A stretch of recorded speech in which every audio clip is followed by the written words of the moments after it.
나는 전능하신 아버지 하나님 천지의 창조주를 믿습니다. 나는 그의 유일하신 아들 우리 주 예수 그리스도를 믿습니다.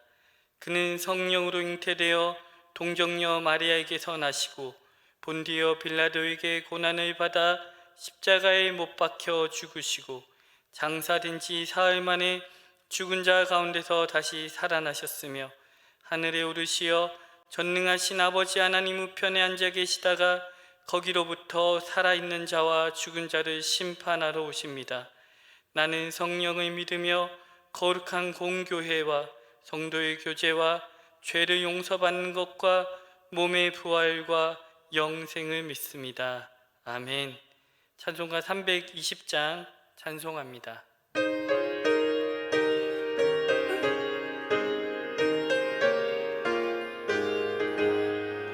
나의 죄를 정케 하사 주의 일꾼 삼으신 구세주의 넓은 사랑 항상 찬송합니다. 나를 일꾼 삼으신 주 크신 능력 주시고 언제든지 주 뜻대로 사용하여 주소서. 내게 부어주시려고 은혜 예비하신 주의 은혜 채워주사 능력 있게 하소서. 나를 일꾼 삼으신 주 크신 능력 주시고 언제든지 주 뜻대로 사용하여 주소서. 죄의 짐을 풀어주신 주의 능력 크도다. 나를 피로 사신 예수 내 맘속에 오소서. 나를 일꾼 삼으신 주 크신 능력 주시고 언제든지 주 뜻대로 사용하여 주소서.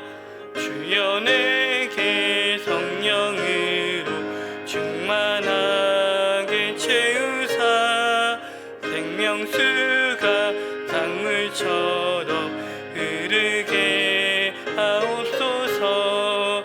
나를 일꾼 삼으신 주 크신 능력 주시고 언제든지 주 뜻대로 사용하여 주소서. 아멘.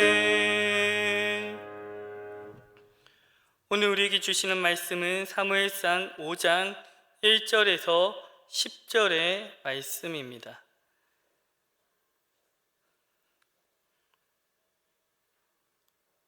사무엘 하 5장 1절에서 10절의 말씀 제가 봉독합니다. 이스라엘 모든 지파가 헤브론에 이르러 다윗에게 나와 이르되 보소서 우리는 왕의 한 고륙이니이다. 전에 곧 사울이 우리의 왕이 되었을 때에도 이스라엘을 거느려 출입하게 하신 분은 왕이시었고 여호와께서도 왕에게 말씀하시기를 내가 내 백성 이스라엘의 목자가 되며 내가 이스라엘의 주권자가 되리라 하셨나이다 하니라. 이에 이스라엘 모든 장로가 헤브론에 이르러 왕에게 나오매 다윗 왕이 헤브론에서 여호와 앞에 그들과 언약을 맺음에 그들이 다윗에게 기름을 부어 이스라엘 왕으로 삼으니라. 다윗이 나이가 30세의 왕위에 올라 40년 동안 다스렸으되 헤브론에서 7년 6개월 동안 유다를 다스렸고 예루살렘에서 33년 동안 온 이스라엘과 유다를 다스렸더라. 왕과 그의 부하들이 예루살렘으로 가서 그 땅 주민 여부스 사람을 치려하매 그 사람들이 다윗에게 이르되 내가 결코 이리로 들어오지 못하리라. 맹인과 다리 저는 자라도 너를 물리치리라 하니 그들 생각에는 다윗이 이리로 들어오지 못하리라 함이나 다윗이 시온 산성을 빼앗으니 이는 다윗의 성이더라. 그날에 다윗이 이르기를 누구든지 여부스 사람을 치거든 물 깃는 데로 올라가서 다윗의 마음에 미워하는 다리 저는 사람과 맹인을 치라 하였으므로 속담이 되어 이르기를 맹인과 다리 저는 사람은 집에 들어오지 못하리라 하더라. 다윗이 그 산성에 살면서 다윗성이라 이름하고 다윗이 밀로에서부터 안으로 성을 둘러싸으니라. 만군의 하나님 여호와께서 함께 계시니 다윗이 점점 강성하여 가니라. 아멘. 오늘 본문은 다윗이 이스라엘 전체의 왕으로 등극하는 장면과 앞으로 이스라엘 역사에서 중심 도시가 될 예루살렘을 점령하는 사건을 기록하고 있습니다. 자, 사무엘상 16장에서 기름 부음을 받아 왕으로 택함 받았던 다윗이 오랜 시간 수많은 시련을 이겨내고 유다 지파의 왕이 먼저 되었지만 북쪽 지파는 여전히 사울 왕가에 속해 있었습니다. 자, 지파의 수로 볼 때는 사울 왕가에 속한 북쪽 이스라엘이 우세하다고 할 수 있지만 군사적 그리고 왕의 영향력으로 본다면 다윗이 훨씬 우세하였습니다. 그럼에도 다윗은 왕자에 오르기 위해 성급하게 행동하지 않고요, 믿음의 정도를 지키며 기다립니다. 자, 어제 담임 목사님과 나눈 사장에서 사울왕의 아들 이스보셋 왕을 살해하고 그의 수급을 들고 찾아왔던 바하나와 레갑에게 다윗은 악을 행하였다고 분노하면서 그들을 비참하게 처형했죠. 그리고 그들이 가져온 이스보셋의 수급은 요압에게 죽은 아브넬 군대 사령관의 묘에 함께 장사했다고 합니다. 자, 다윗이 이처럼 사울의 죽음부터 또 아브넬 그리고 이스보셋의 죽음까지 사울의 집안을 마음을 다해 예우하고 장례를 치르자 북쪽 11지파의 민심은 자연스럽게 다윗을 향하게 됩니다. 자, 오늘 본문 1절과 3절에 이스라엘의 모든 지파를 대표하는 장로들이 다윗을 찾아왔고 이스라엘의 왕이 되어달라고 요청합니다. 북쪽 지파들을 군사적 힘으로 굴복시키지 않았음에도 그들이 자발적으로 찾아와서 왕이 되어달라고 다윗에게 요청하는 겁니다. 자, 2절에 북쪽 지파들은요, 사울이 왕이었을 때도 다윗이 이스라엘 군대 장관으로 행한 활약상을 칭송합니다. 그리고 나서 하나님이 다윗에게 하셨던 말씀을 들어서 왕이 되어줄 것을 요청하는데요, 그들이 인용하고 있는 하나님의 말씀은 하나님께서 사무엘을 통해서 사울을 왕으로 세울 때 사무엘에게 하신 말씀을 기억나게 합니다. 자, 먼저 사무엘상 9장 16절을 보면요, 너는 그에게 기름을 부어 내 백성 이스라엘의 지도자로 삼으라 라고 말씀하십니다. 자, 하나님은요, 사울을 이스라엘의 지도자로 삼으라고 하시는데 이때 지도자는 히브리어 나기드입니다. 백성의 요구에 따라 왕으로 삼으시는데 왕을 의미하는 멜렉이라는 단어 대신에 나기드를 사용하셨습니다. 자, 그리고 오늘 본문 2절에 북쪽 장로들이 이제 다윗에게 왕이 되어달라고 요청을 하면서 하나님이 다윗왕 당신께 내가 이스라엘의 주권자가 되리라 하셨나이다 라고 합니다. 자, 내가 이스라엘의 주권자가 되리라, 하나님이 하신 말씀이었는데 이 말씀을 장로들이 인용하면서 하는 이 주권자라는 단어도 지도자 나기드와 똑같은 단어입니다. 자, 왕을 의미하는 멜렉과 지도자, 주권자를 의미하는 나기드는 나라의 최고 통솔권자가 된다는 의미에서는 큰 차이가 없다고 할 수 있습니다. 하지만 왕정 체제의 부정적인 측면, 그러니까 사무엘이 백성들에게 왕을 세우면서 경고했던 그 부정적인 측면들을 구분하기 위해서 사무엘에서 구별하여 사용된다고 할 수 있습니다. 그러니 사무엘서 9장 16절에서 하나님이 멜렉 대신에 나귀들을 사용하신 것도, 그리고 오늘 본문에서 북쪽의 장로들이 나귀들을 사용한 것도 자신의 권력을 이용하여 백성 위에 군림하는 왕이 아니라 외부의 압제로부터 백성을 구원하는 참 지도자가 되어달라는 뜻이 담겨 있다고 할 수 있습니다. 2절에 장로들이 하나님의 말씀을 또 인용하는 표현이 있는데요, 내가 내 백성 이스라엘의 목자가 되며, 자, 양과 같은 이스라엘을 인도하는 목자가 되어달라는 겁니다. 왕이 되어달라고 요청하지만 백성 위에 군림하는 왕이 아니라 백성을 보호하고 백성을 인도하는 지도자가 되어달라는 겁니다. 하나님께서 주신 이스라엘의 나귀로서의 사명에 사울은 실패했습니다. 하지만 다윗이 지금까지 보여준 행적은 다윗이 멜렉이 되어서도, 왕이 되어서도 나귀들로서의 사명을 충분히 감당해 갈 수 있음을 증명했다고 할 수 있습니다.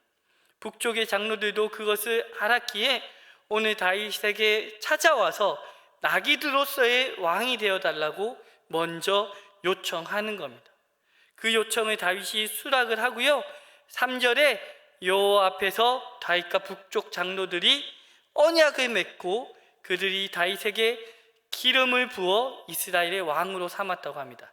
자, 여러분, 여기서 언약에 대해서 잠깐 이야기를 했으면 좋겠는데, 언약은요, 서로에게 부여된 책임 준수를 전제로 합니다. 한마디로 한쪽이 언약의 책임을 다하지 못하면 그 언약은 파기될 수 있습니다. 유다의 왕이 될 때는 그러한 언약식을 하지 않았는데, 이스라엘의 왕이 될 때에는 북쪽 11지파와 언약을 맺고 나서 왕이 된 것은 그가 백성의 나귀로서의 책임을 완수하지 못할 경우 그의 왕권도 유지될 수 없음을 의미한다고 할 수 있습니다.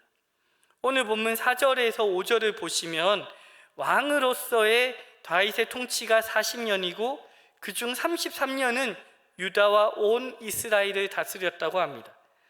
그것은 다윗이 백성의 나귀들로서의 책임을, 그 사명을 잘 감당했기 때문입니다.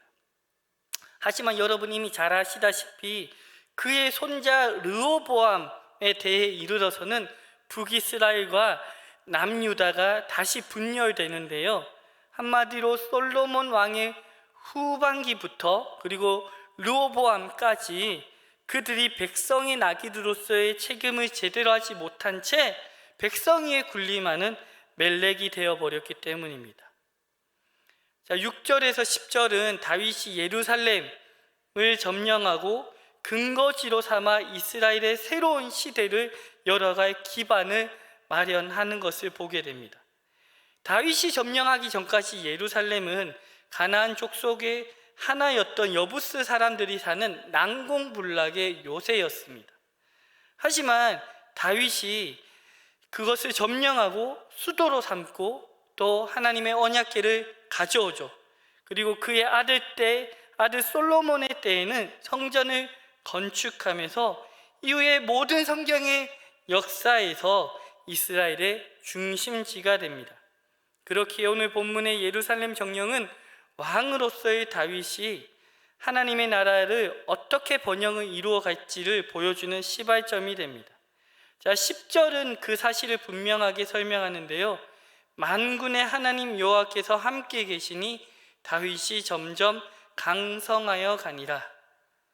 자, 여기서 주목할 점은 다윗이 왕으로서의 누리는 번영이 다윗 자신에 의한 것이 아니라는 것입니다. 다윗이 강성하여 가는 것은요, 하나님이 다윗과 함께 하시기 때문이라는 겁니다.